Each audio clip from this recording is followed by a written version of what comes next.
thought that Indian weddings would be the most expensive ones, given the stereotype of the big fat Indian wedding. But turns out it was not. And that led me down the rabbit hole of trying to find out how much weddings cost in different countries, and I was doing this research.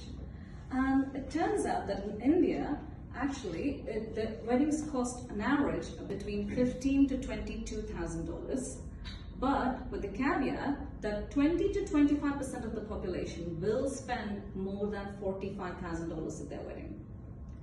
In fact, I came across another interesting piece that said the most money ever spent on a wedding was around $48 million back then, but now that equates to $111 million, which of course is a royal wedding. It was the royal wedding of Princess Diana and His Royal Highness Charles, the Prince of Wales at the time. And it's rumored that they had 27 wedding cakes, so that should have cost them something for sure. And I was wondering, how did we come to this? How did we come to spending so much money on weddings? So I went back into the history of society in general, and when I came across the hunter-gatherer society, nobody really knows whether the concept of marriage existed back then, at least in a legal way.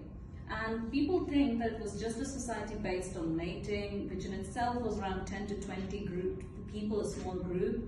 The average life expectancy was only 30 to 40 years old, so marriage was not really a thing back then. The first recorded evidence of marriage comes in the Roman society around the 1st century BC. Now maybe marriages took place before this, but we don't know. This is the first recorded evidence, and this was enshrined in law. It was called the Manus Law, according to which weddings took place. And this was where the concept of status matching came about between the bride and the groom.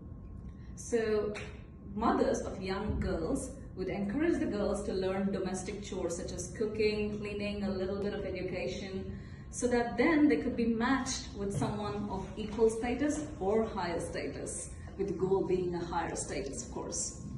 And men would join military service or get an education or get a job that was better than their father's so that they could get a girl of their status.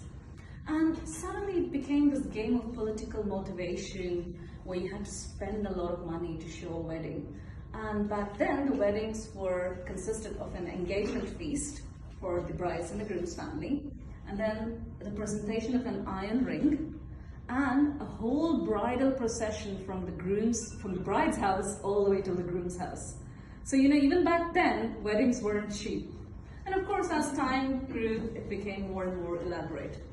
Most of you must have heard about the wedding of Nick Jonas and Priyanka Chopra, that recent celebrity wedding. Yes. The budget for that wedding was approximately $500,000. Wow.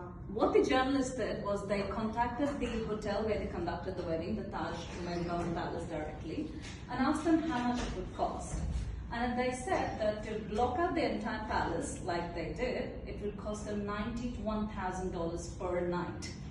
And they had it for 3 nights, so that's $270,000 roughly. On top of that, the caterer said it was around $61,000. And of course, they had their designer outfits, their first-class family travel, obviously the catering for the wedding itself, and that's even before you get to all the reception parties they threw afterwards. There were 5, 6, I don't know, I've lost track of how many wedding reception parties there were. For most of us normal people, there are 2 big factors that will cost you in the wedding. One is the vendors, and the second is the number of guests.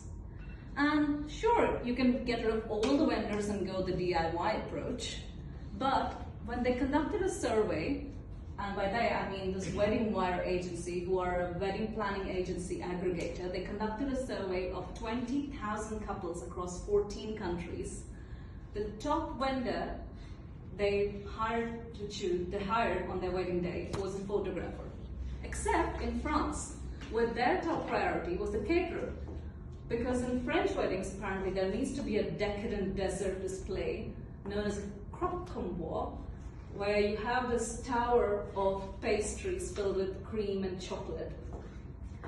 And then I was just stunned by all these numbers, and I came to the personal conclusion that sure, you can do a wedding cheaply for much, much lesser than these staggering numbers. because ultimately it's just a celebration of your and your partner's relationship. But if you want to throw a party to go along with it, you should start saving up. Thank you for listening to me today.